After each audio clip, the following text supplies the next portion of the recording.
Deforested, eroded, depleted.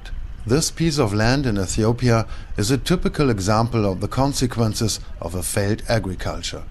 Wind and rain ablate the fertile soil. Agriculture is no longer possible here. Or is it? There is another way. Farmer Batiwel Kapesi maintains his field after the FMNR method. Farmer Managed Natural Regeneration, based on the realization that even under slashed and burned earth are still living roots of indigenous trees. The shoots, protected and pruned, grow again. Even after 1 or 2 years, there are trees again. They provide shade, hold water and soil, and fertilize the earth. The crop yields of Farmer Batiwel Kapesi have more than doubled. FMNR is not only suitable for cropland management. Even former forests on mountain slopes may be naturally reforested again. As here in the Ethiopian region Humbo. Farmers have formed in 2006 several cooperatives. Since then they maintain regrown trees. With good results, as farmer Ergene Sosa tells.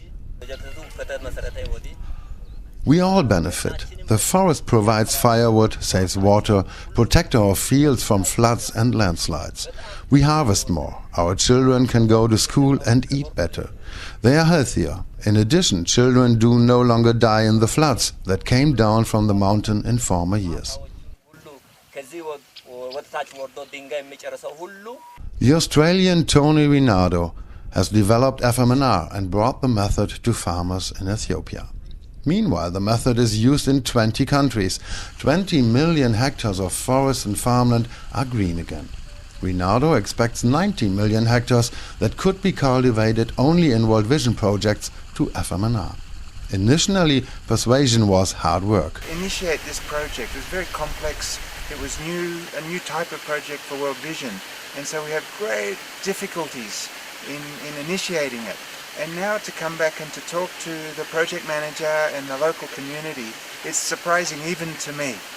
Of course, we expected benefits, but we could never have predicted just how great these benefits were. For example, people were dying slowly and quickly, and what I mean by that was, in flood times, people lost their lives.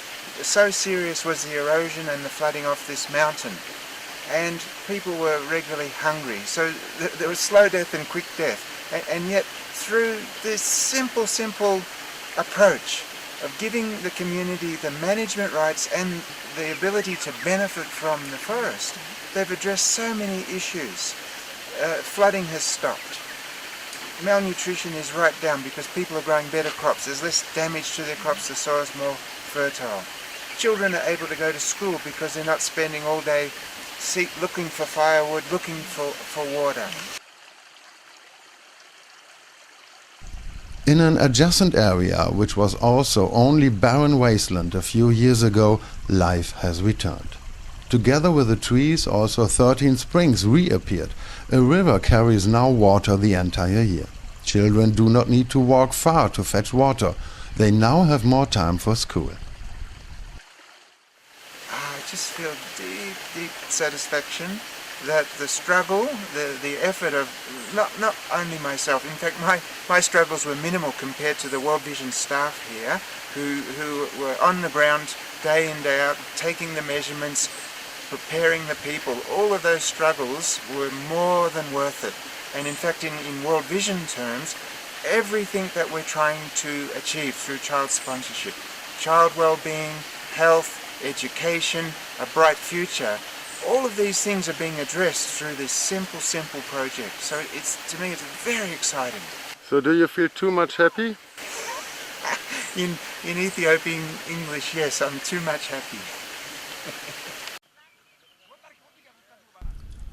The inhabitants of this area in the Ethiopian Sodo regional project of World Vision received by the World Bank money from emissions trading, because their forests reduce emissions of the greenhouse gas carbon. With the income they now build a small lodge for tourists, where they offer attractions like this coffee ceremony. Another sustainable source of income and future jobs for their children.